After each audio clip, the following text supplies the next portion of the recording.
నగరంలో చాలా చోట్ల డ్రైన్లు ఆక్రమణకు గురయ్యాయని తెలిపారు మంత్రి నారాయణ. ఖచ్చితంగా వాటిని మార్కింగ్ చేసి ఆక్రమణను తొలగిస్తామని తెలిపారు మంత్రి నారాయణ.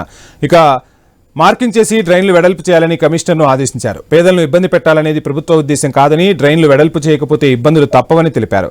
విజయవాడ వ్యాప్తంగా భారీ వర్షాలు కురుస్తున్న నేపథ్యంలో నగరంలో పర్యటించారు. పుల్లేటికట్ట, దర్శిపేట, అవుట్పేల్ డ్రైన్లు, బెంజి సర్కిల్, పలు లోతట్టు ప్రాంతాలను అధికారులతో కలిసి పరిశీలించారు. సెప్టెంబర్ నాటికి పనులు ప్రారంభించి 6 నెలల్లో పూర్తి చేస్తామన్నారు. వచ్చే వర్షాకాలం నాటికి ప్రజలకు ఎటువంటి ఇబ్బంది లేకుండా పకడ్బందీ చర్యలు చేపడుతున్నామని తెలిపారు. నగరంలో వర్షపు నీరు, మురుగునీరు బయటకు వెళ్లేలా 2014లోనే డ్రైనేజీ నిర్మాణ పనులు ప్రారంభించామని, గత ప్రభుత్వం ఆ పనులను మధ్యలోనే నిలిపివేసిందని విమర్శించారు మంత్రి నారాయణ.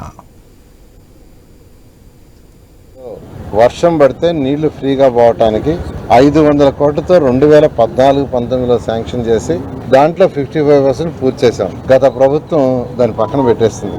ఈరోజు మన రాష్ట్రంలో విశాఖపట్నం పాపులేషన్ 20 lakhs, తర్వాత మనకున్న మున్సిపాలిటీలో పెద్దది విజయవాడ.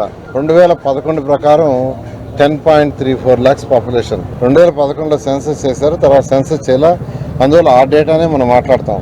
అయితే రోజు రోజుకి సిటీలు పెరుగుతూ ఉంటాయి. పెరుగుతూ ఉండేటప్పుడు దాన్ని దృష్టిలో పెట్టుకొని రాబోయే 30 సంవత్సరాలు దృష్టిలో పెట్టుకొని 2014లో 500 కోట్లు శాంక్షన్ చేశాం. అంటే రాబోయే 30 సంవత్సరాల్లో టౌన్స్ ఎలా డెవలప్ అవుతాయి, ఎంత ఎక్స్టెన్షన్ అవుద్ది, దానికి తగ్గట్టుగా డ్రైన్స్ ఎంత ఉండాలి, అవుట్ఫ్లో ఎంత ఉండాలి, ఇవన్నీ చేస్తే గత ప్రభుత్వం దాన్ని ఆపేస్తుంది. దానివల్ల అనేక ఇబ్బందులు పడుతున్నాం. ఇప్పుడు వర్షం వస్తే దాదాపు విజయవాడలో 5-6 రోడ్లు 2 అడుగులు 3 అడుగులు అవుతుంటున్నాయి.